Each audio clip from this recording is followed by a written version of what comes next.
കഴിഞ്ഞ ലോക്സഭാ തിരഞ്ഞെടുപ്പിൽ ഇടതുപക്ഷം കേരളത്തിൽ പരാജയപ്പെട്ടു. അപ്പോൾ അന്ന് മുതൽ ചർച്ചകൾ നടക്കുകയാണ്. ഇപ്പോൾ സെക്രട്ടേറിയറ്റിൽ ചർച്ച നടക്കുന്നു, ജില്ലാ കമ്മിറ്റികളിൽ ചർച്ച നടക്കുന്നു. അപ്പോൾ അവിടെ എല്ലാം ഉയർന്നു വരുന്ന ഒരു ആവശ്യം ഈ മന്ത്രിസഭ പുനഃസംഘടിപ്പിക്കണം, അല്ലെങ്കിൽ ചില വകുപ്പുകളിലൊക്കെ മാറ്റം ഉണ്ടാകണം.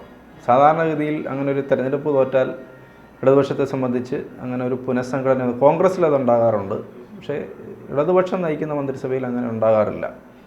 ഇത്തവണ അങ്ങനെ എന്തെങ്കിലും മാറ്റം ഉണ്ടാകുമോ? എന്തിനു പുനഃസംഘടിപ്പിക്കണം? പരാജയത്തിൻ്റെ ഭാരം ഈ മന്ത്രിമാർക്കും കൂടെ അതിൻ്റെ പങ്കുണ്ട് എന്നാണ് ചർച്ചകളിൽ ഉയർന്നു വന്നത്. ഇതിലും വലിയ പരാജയമായിരുന്നില്ലേ കഴിഞ്ഞ തവണ? ഇന്നിന് പുനഃസംഘടിപ്പിച്ചു. അന്നത്തെ സാഹചര്യം വ്യത്യസ്തമാണ്. അന്ന് ശബരിമല ഉൾപ്പെടെയുള്ള വിഷയങ്ങൾ ഉണ്ടായിരുന്ന സമയത്താണ്. ഇത്തവണ അങ്ങനെ ഒരു വിഷയങ്ങളില്ല, അതുകൊണ്ട് പുനഃസംഘടിപ്പിക്കണം. ഇപ്പം മുഖ്യമന്ത്രി മാറണം എന്ന് പറയുന്നില്ല, കാരണം അത് ദേശീയ രാഷ്ട്രീയത്തിൻ്റെ അവലോകനത്തിലുള്ള തെരഞ്ഞെടുപ്പാണ്, അതിനെ അടിസ്ഥാനമാക്കിയുള്ള തെരഞ്ഞെടുപ്പാണ്. അതുകൊണ്ട് മുഖ്യമന്ത്രി മാറണമെന്ന് ആവശ്യമില്ല. മന്ത്രിസഭയുടെ പ്രവർത്തനം പോരാ എന്നുള്ള ഒരു മന്ത്രിസഭ കൂട്ടായ പ്രവർത്തനമല്ലേ? ഏതെങ്കിലും മന്ത്രിയുടെ ഏത് മന്ത്രിയാണ് മോശം, അല്ല ഏത് മന്ത്രിയാണ് നല്ലത്? മോശമായ മന്ത്രിമാരില്ലേ? ആരാണ്? ഞാൻ പേര് പറയത്തില്ല. ഏതാണ് നല്ല മന്ത്രിയുള്ളത്? ഒരു കൂട്ടായ കാണും. ഇതെല്ലാം തന്നെ മന്ത്രിമാർ നല്ലൊരു ചില വകുപ്പുകളുടെയൊക്കെ പ്രവർത്തനം കുറച്ചുകൂടെ നന്നാക്കണം. ഇങ്ങനെ കുറച്ചുകൂടി നന്നാവണം എന്ന് അഭിപ്രായമില്ലാത്ത ഏതെങ്കിലും ഘട്ടം ഉണ്ടായിരുന്നു? നമുക്ക് ഏതെങ്കിലും മിനിസ്ട്രി കുറച്ചും കൂടി നന്നാവേണ്ടതായിരുന്നു എന്ന് ഫീൽ ഇല്ലാത്ത ഏതെങ്കിലും ഘട്ടം ഉണ്ടായിരുന്നു? ഇപ്പോൾ ഇന്ന് VSന്റെ മിനിസ്ട്രി ഏറ്റവും നല്ല മിനിസ്ട്രി എന്ന് പറയുന്നു. CPM അന്നത്തെ മിനിസ്റ്റർമാരൊക്കെ ഭയങ്കരന്മാരായെന്ന് പറയും. അവരൊക്കെ തന്നെ അവർ ഇരിക്കുന്ന സമയത്ത് ഏറ്റവും കൂടുതൽ വിമർശനങ്ങൾ ഏറ്റുമേടിച്ച ആളുകളാണ്. CPMൻ്റെ ആണ്, CPIൻ്റെ ആണ്. അത് പലരും ഭയങ്കരന്മാരായിരുന്നില്ലതാണ്. അപ്പോൾ അത് എല്ലാ കാലഘട്ടത്തിലും ഉണ്ടാവുന്ന ഒരു തരത്തിലുള്ള ഒരു വിമർശനമാണ്. ഇപ്പോൾ ഇടതുപക്ഷക്കാർ പൊതുവേ ഈ വിമർശനത്തെ കൂസാതില്ല എന്നുള്ളതാണ്. കോൺഗ്രസ് ചിലപ്പോൾ 5 വർഷം കൂടുമ്പോൾ ചിലപ്പോൾ ഇടയ്ക്ക് മിനിസ്റ്റർമാരൊക്കെ അവർ മാറ്റും. ജനങ്ങളുടെ അഭിപ്രായത്തെ കൂടുതൽ മാനിക്കുന്നു എന്നാണ് പറയുക. അതിന് കാരണം ആരെങ്കിലും ഒതുക്കാനോ ഗ്രൂപ്പ് കളിയുടെ ഭാഗമായിട്ടൊക്കെയാണ്. ഈ മിനിസ്ട്രിയെ സംബന്ധിച്ചിടത്തോളം ഇതിൽ ആകെപ്പാടെ ഒരു പഴയ മുഖം എന്ന് പറയാവുന്നത് പിണറായിയും രാധാകൃഷ്ണനായിരുന്നു. ബാക്കിയെല്ലാം പുതിയ ആളുകളാണ്. പുതിയ ആളുകൾ അവരുടേതായ രീതിയിൽ പെർഫോം ചെയ്യാൻ ശ്രമിക്കുന്ന ആളുകളാണ്. അപ്പം പിന്നെ ആത്യന്തികമായിട്ട് LDF ഭരിക്കുമ്പം ഭരണം നടത്തുന്നത് വെച്ചാൽ ഇപ്പം CPMനെ സംബന്ധിച്ചിടത്തോളം ഒരു എക്സ്പേർട്ട് ഗ്രൂപ്പുണ്ട് അതാത് മേഖലകൾ. ഈ എക്സ്പേർട്ട് ഗ്രൂപ്പാണ് എക്സ്പേർട്സാണ് നയങ്ങളൊക്കെ പൊതുവെ രൂപീകരിക്കുക. അത് പാർട്ടിയുടെ തീരുമാനത്തിന് വേണ്ടിയും പാർട്ടി അംഗീകരിക്കുകയും ചെയ്യുന്നതോട് കൂടിയിട്ടാണ് അത് പൊതുവെ നടപ്പിലാക്കുന്നുള്ളത്. അപ്പം മിനിസ്റ്റർ ആരായിരിക്കണം എന്നുള്ളത് വളരെ പ്രധാനപ്പെട്ട ഒന്നല്ല. മിനിസ്റ്റർക്ക് ഇടതുപക്ഷത്തും ഒരു ഒറ്റയാൾ പോരാട്ടം അല്ലെങ്കിൽ വൺമാൻ ഷോ നടത്താൻ പറ്റിയില്ല ഒരു മിനിസ്റ്റർക്ക്.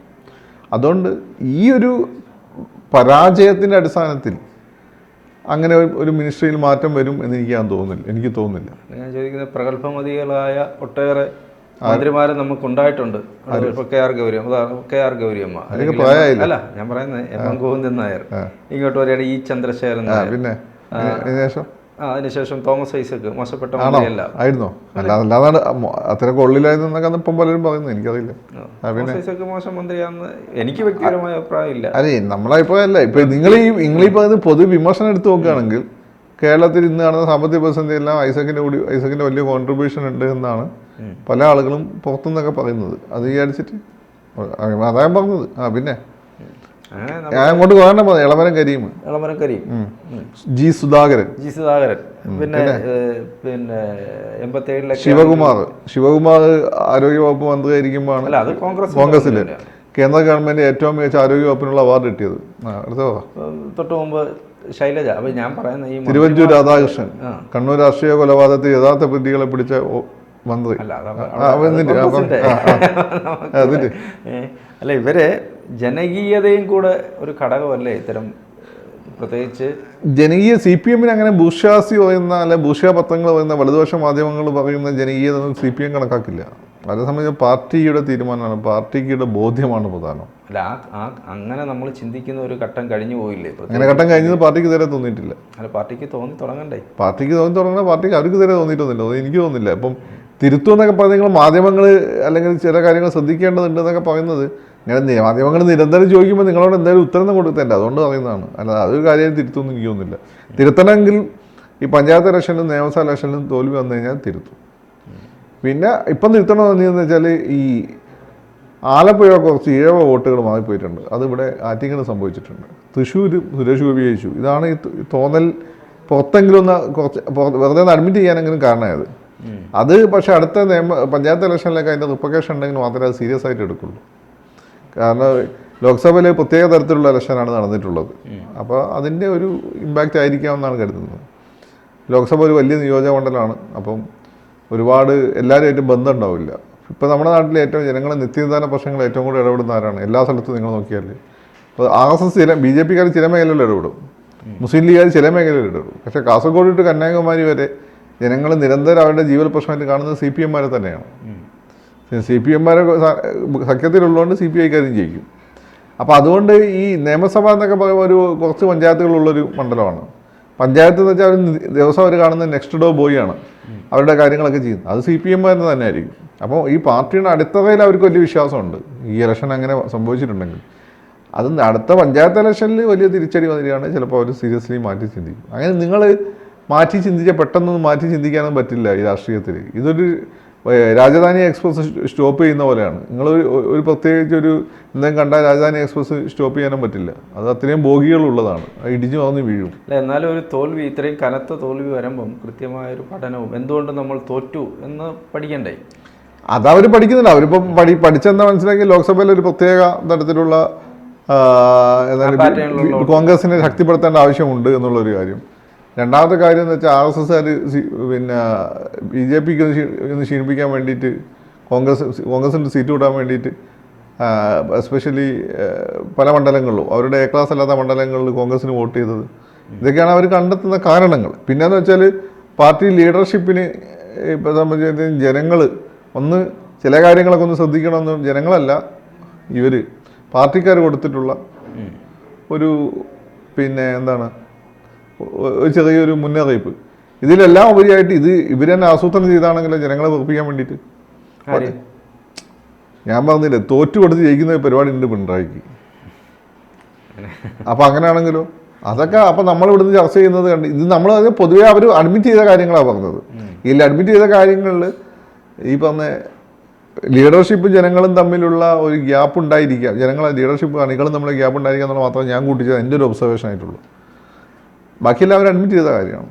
ഇതെല്ലാം ഉപരിയായിട്ട് തൽക്കാലം ജനങ്ങളെ ഒന്ന് വെറുപ്പിച്ച് നിർത്തിയിട്ട് ഒന്ന് കോൺഗ്രസ്സുകാരൊക്കെ ഒന്ന് ഭയങ്കര ഹാപ്പിയാക്കി നിർത്തിയിട്ട് ഒരു കഴിഞ്ഞ തവണത്തെ പോലെ ഇരുട്ടടി കൊടുക്കാനാണ് ഉദ്ദേശമെങ്കിലോ അതൊക്കെ ചെയ്യും. പിണറായി ചെയ്തിട്ടുണ്ട്.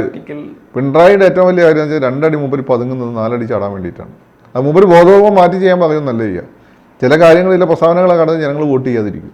അപ്പോൾ അരുവിക്കര കണ്ടില്ലേ, VS മൂപ്പരും 2-2ആയിട്ടാണ് ക്യാമ്പയിൻ ചെയ്തത്. അവർ ഒരുമിച്ച് പോയിരുന്നെങ്കിൽ അവിടെ വലിയ ഇമ്പാക്റ്റ് ഉണ്ടായി. ചെയ്തില്ല, അവിടെ തോറ്റപ്പോൾ ഉമ്മൻചാണ്ടി ഉറഞ്ഞു തുള്ളി. അതിൻ്റെ പകരം എന്താണ് നിയമസഭ ഇലക്ഷൻ വന്ന സമയത്ത് LDFന് അനുകൂലമായിട്ട് കൺസൾട്ടേഷൻ വന്നു.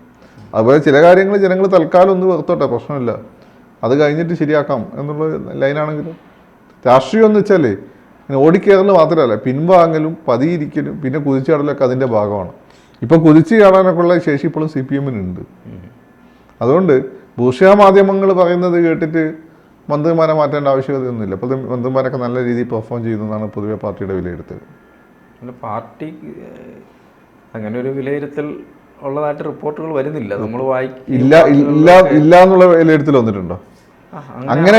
അങ്ങനെ പെർഫോം ചെയ്യുന്നില്ല എന്ന് പാർട്ടിക്ക് വിലയിരുത്തൽ മെച്ചപ്പെടുത്തണം. പല മന്ത്രിമാർക്കെതിരെയും ജില്ലകളിൽ ഇനി കുറച്ച് നന്നായി ചെയ്യുന്നില്ല, അല്ല നന്നായി ചെയ്യുന്നില്ല അങ്ങനല്ല, അത് താഴെത്തട്ടിലല്ലേ. അല്ല ഇത് പറഞ്ഞു പാർട്ടി സംസ്ഥാന കമ്മിറ്റിയെ സംബന്ധിച്ചിടത്തോളം എല്ലാവരും നല്ല രീതിയിൽ പെർഫോം ചെയ്യുന്നത് കുറച്ചും കൂടി നന്നാക്കാം എന്നേ ഉള്ളൂ. അല്ലാതെ മോശമൊന്നുമില്ല. അങ്ങനെ മോശമെന്ന് പാർട്ടിക്ക് തോന്നിക്കഴിഞ്ഞാൽ ഈ പാർട്ടിയുടെ സ്വഭാവം അനുസരിച്ച് അവരവിടെ ഇരിക്കില്ലല്ലോ.